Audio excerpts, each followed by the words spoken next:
Vamos lá, pessoal, continuando nosso estudo sobre a associação de resistores. A aula passada a gente falou sobre a associação em série, aquela coisa, a corrente é a mesma para os resistores, a tensão não é a mesma, como que a gente identifica, tá um seguido do outro.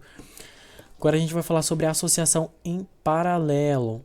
Então, a coisa mais importante, né? Como que a gente vai bater o olho no circuito e vai entender quem que é quem? Tá em paralelo? Como que eu vou identificar esse cara? Então, quando a gente for para poder identificar um cara em paralelo, a gente vai estar sempre procurando por ponto de tensão em comum. Então, o que que a gente sabe? A gente sabe que o 9 volts aqui, ó, ele se aplica a todo o fio. Ó, a gente não tem nenhuma queda, ó, não tem nenhuma queda. Tá a mesma coisa, ó. Aqui tem 9 volts, só que aqui a gente tem uma queda. Aqui a gente tem uma queda V3. Então, aqui não é mais 9 volts. Mas continua sendo a mesma coisa. Não é mais 9 volts, mas é a mesma coisa para cá e para cá. Então, deixa eu mudar a cor dessa caneta aqui para ficar melhor. Roxo. Então, aqui a gente tem 9 volts, ó, cor diferente. 9 volts e 9 volts. Aqui também, ó, 9 volts. Aí ali embaixo, em vermelho, a gente tem outra coisa que não é 9 volts. Mas é a mesma para os pontos, ó. Ponto vermelho são os mesmos pontos. E em roxo também são os mesmos pontos de tensão. Pronto. Vou botar azul. Pronto. Agora a gente já identificou que eles estão em pontos em comum. Isso aqui geralmente a gente chama de terra, pessoal. Então a gente pode dizer, né, o correto mesmo é dizer aqui nesse caso que esses resistores eles estão associados em paralelo com relação ao terra. Então eles estão com os mesmos pontos aí. Tem um ponto em comum, né? O ponto em comum deles é o terra. E o 9 volts aqui em cima. Então, agora vamos lá. Agora a gente já consegue identificar quais são as características desse tipo de circuito. Lá a gente tinha que a corrente era a mesma, aqui a corrente vai ser a mesma? Não, a corrente não vai ser a mesma aqui, mas não vamos falar disso agora não. Vamos falar primeiro da tensão. A tensão vai ser a mesma aqui? Lá não era, aqui vai ser? Sim, a queda de tensão dos resistores aqui vai ser exatamente a mesma. V1 vai ser igualzinho a V2. Opa! Que vai ser igual ao V3. Ficou feio isso aqui, hein? E a corrente, né? Já deu spoiler falando que não era. Vamos pensar aqui então, vamos entender por que a corrente não é a mesma. Vamos pensar que aqui a gente tem a corrente total que sai da nossa fonte.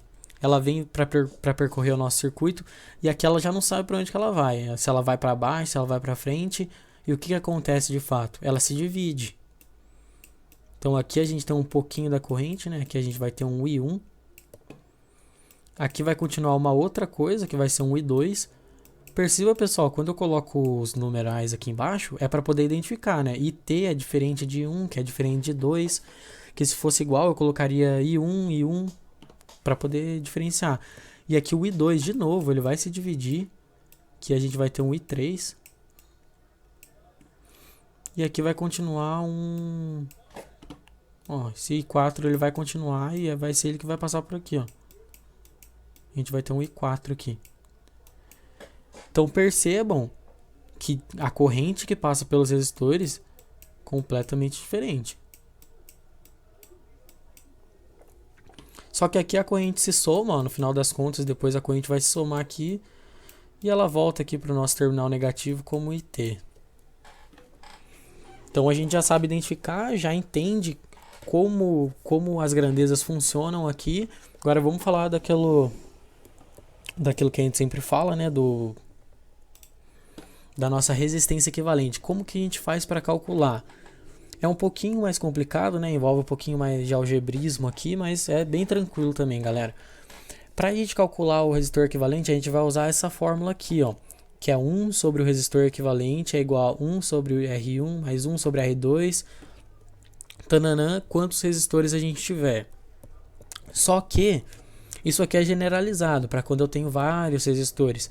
Existe um macete, né, uma dica aí pro pessoal, que só para quando a gente tem só dois resistores. Então, quando a gente tem só dois resistores, fica bem mais simples, né? A gente multiplica os dois e divide pela soma. Fica bem mais tranquilo. Mas lembrando que isso aqui só vale para 2 resistores. Então, deixa eu limpar aqui. Vamos para o nosso exemplinho. Vamos resolver aquilo lá, né? Como que a gente resolveria isso? Já identificamos que está em paralelo. Ó, ponto igual. Igual que eu fiz anteriormente. Vou fazer com X aqui, ó. Para mostrar que esses caras aqui são iguais entre eles, porém diferentes desse. Então, o que a gente vai fazer? A fórmula está aqui, ó. Nossa, isso aqui ficou feio. A fórmula está aqui em cima.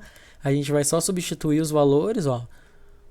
I sobre resistor equivalente é igual a 1 sobre 5, mais 1 sobre 10, mais 1 sobre 1. Tá aqui. A gente resolve isso aqui, espero que vocês saibam, né? Soma de fração. A gente vai resolver essa soma de fração e vai chegar no valor 13 sobre 10, que é igual ao quê? 13 sobre 10 é 1,3, né? Ah, então 1,3 é o resistor equivalente. Não, isso aqui é uma coisa que acontece bastante. A gente tem que lembrar que a gente está calculando o 1 sobre o resistor equivalente. Então a gente ainda tem um passo final aqui, que é inverter esses caras. Então, para a gente definitivamente achar o resistor equivalente, a gente inverte. Vai acabar ficando 10 sobre 13, que dá 0,77 ohms. A carinha final dele vai ser essa aqui, ó. Muito mais simples, né? Agora a gente tem uma tensão, uma corrente e um resistor. Muito mais fácil da gente trabalhar com esse circuito. Valeu, pessoal. Nossa aula fica por aqui.